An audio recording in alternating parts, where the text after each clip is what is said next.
Yeah, it was very different. Every time you tried to speak out in the field, it kind of echoed around the ground, and it's kind of showed you how empty the ground actually was. But yeah, really unique experience, and yeah, it's a little bit bizarre out there. Chasing down that target looked as though it was going to be difficult on a slow pitch. It seemed to be getting slower as the game went on. Yeah, definitely. I think I suppose when we started bowling, it was a little bit easier when the ball was a bit newer, came on quite nicely, and as the innings progressed, I think it got slower and slower, and I guess that was the same trend during that second innings as well. You picked up some wickets at a stage when they were looking to try and reinforce. Yeah, look, it was the last 10 overs. I think it almost becomes like a 20-20 scenario, and that's often a role that I play quite a lot for New Zealand in T20 cricket, so I tried to keep it as simple as that. Death overs, or getting in those death overs, not a normal job for you? Yeah, no, it's not a normal job, but I guess that was a reflection of how the wicket was behaving, and yeah, obviously to get the confidence from the skipper to bowl in those death overs is pretty pleasing, and to be able to pick up a couple of wickets has been nice as well. It's not often you play 2 ODIs in 3 days on the same ground and on the same surface. You expect to have another big role to play on Sunday?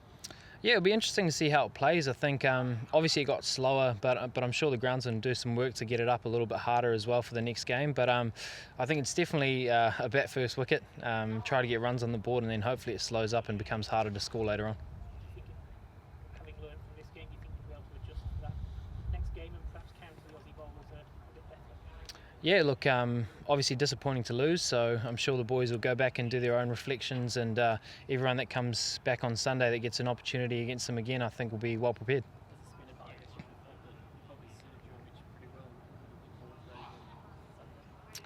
Yeah, it'll be interesting to see if it does start turning a little bit more. I know when I saw the wicket it was quite brown, and I maybe expected a little bit more sideways movement, but it was more so the, I guess, skid and the variation and kind of pace off the wicket. The odd one would stick in the wicket and be slow, and the other odd one would skid on as well, and I think you saw Zampa do that really well towards the back end as well.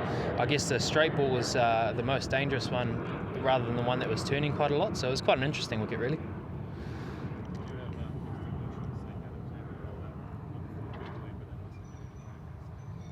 Yeah, well, it was a lovely delivery to watch, and I'm a big fan of leg spin bowling myself. It comes with the territory, I guess. It was a really nice delivery. I'm sure, it was a time where we didn't quite need to lose a wicket, so yeah, kudos to him. But I would like to be on the other side next time.